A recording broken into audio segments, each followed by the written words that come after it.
channel Jonathan Gang Anindita. Pertama-tama tonton, like, dan subscribe channel kami agar bisa menambah wawasan tentang investasi, terlebih kepada investasi saham. Di sini saya akan menjawab pertanyaan dari salah satu followers dari channel kami, yaitu mengenai mengapa saham saat mencapai puncak resisten dia masih bisa naik lagi, bahkan menembus puncak yang lebih tinggi daripada puncak yang sebelumnya. Di sini akan saya jawab. Jadi ada 5 poin yang bisa membuat saham ini bisa mencapai lebih dari puncak resistance. Yang pertama adalah dalam rasio PER. Jadi dalam saham itu ada rasio-rasio yang dilihat dari nilai perusahaannya. Jadi kita bisa menilai perusahaan dari emiten yang kita beli sahamnya itu adalah perusahaan yang bonafit atau profit, yang mempunyai nilai jual atau produktivitas yang lebih tinggi, yang harga sahamnya nanti bakal bisa naik dan naik, dan kita bisa mendapatkan cuan dari sana. Yang pertama adalah PER. PER adalah rasio price earning ratio. Jadi di sini kita untuk melihat harga saham dari pendapatan suatu perusahaan dari tiap bulannya. Jadi bisa dilihat apakah perusahaan itu benar memiliki nilai saham yang murah ataupun tidak. Yang kedua adalah PBV, or price and book value. Jadi di sini kita melihat apakah nilai saham itu mempunyai nilai buku yang bagus atau bernilai daripada saham-saham yang lain. Mungkin teman-teman di sini bisa melihat, ini saya ada di pantai, yaitu yang dinamakan Pantai Nelayan. Jadi di sini sambil sore bersantai ria, kita bisa melihat pantai yang ada di belakang sini. Suasananya sangat indah, bukan? Baik, kita kembali ke topik tadi, price and book value. Di sini kita bisa melihat apakah saham itu memiliki nilai yang lebih bagus daripada saham lainnya. Jika saham ini memiliki nilai yang lebih bagus, maka kita bagus untuk membeli saham tersebut.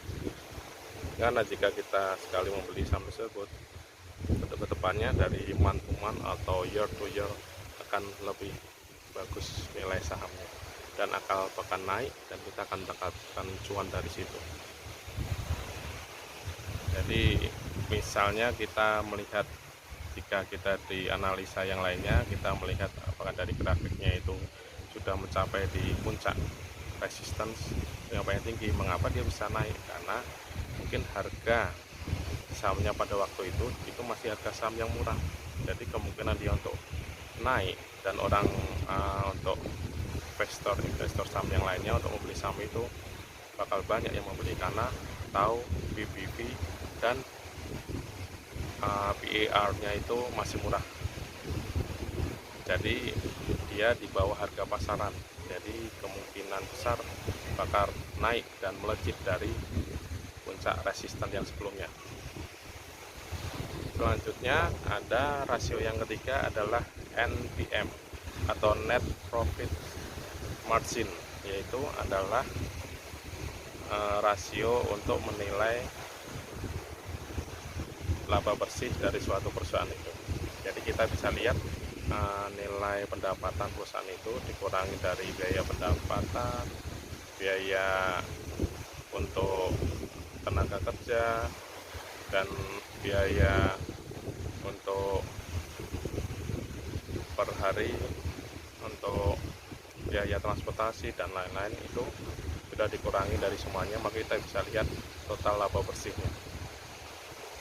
Di sini juga sangat menentukan bahwa di sini sudah dinilai dari nilai utang, nilai bayar utang atau nilai ke supplier dan lain-lain, itu benar-benar laba bersihnya itu apakah meningkat dari month to month atau year to year. Di situ kita bisa lihat apakah perusahaan ini bonafit atau tidak. Terus yang keempat adalah dari rasio ROI atau return of investment. Jadi di sini adalah pengembalian dari investasi yang bisa dibilang dari investasi yang telah diberikan dari para investor saham dalam membeli suatu saham. Jadi untuk pengembalian dia pembayaran yang dilakukan oleh perusahaan ini apakah membayar ke pemegang saham seperti dividen dan lainnya, apakah selalu teratur dan meningkat dari tahun ke tahun. Jika semakin meningkat, ya kemungkinan besar bakal lebih tinggi lagi harga sahamnya, dan itu adalah saham yang patut untuk kita beli. Lalu yang terakhir adalah ROA atau Return of Assets. Jadi di sini pengembalian dari pembayaran aset-aset yang dimiliki oleh suatu perusahaan. Jadi misalnya ada aset perusahaan itu apakah ada banyak, mereka akan bisa mungkin memiliki aset atau liabilitas. Liabilitas adalah kewajiban yang dibayar oleh perusahaan setiap tahunnya atau setiap bulannya. Jadi kita bisa memastikan perusahaan itu memiliki banyak liabilitas atau aset. Jika dia memiliki aset lebih banyak daripada liabilitas, maka bisa dipastikan itu adalah perusahaan yang bonafit, yang memiliki banyak aset. Nah, di sini yang kita lihat dari kelima rasio ini, yang bagus adalah saham-saham blue chip seperti BRI, BCA, ataupun dari Unilever, Telkom, dan juga dari Gudang Garam itu juga termasuk. Jadi di sini berikut yang telah saya sampaikan. Mudah-mudahan teman-teman bisa paham dan bisa menerapkannya dalam investasi di saham-saham nanti. Tetap hati-hati dan jangan greedy dan selalu waspada, karena di sini tingkat inflasi pada tahun ini agak tinggi, jadi kita harus rajin-rajin menabung dan investasi. Terima kasih, selamat sore, salam investor.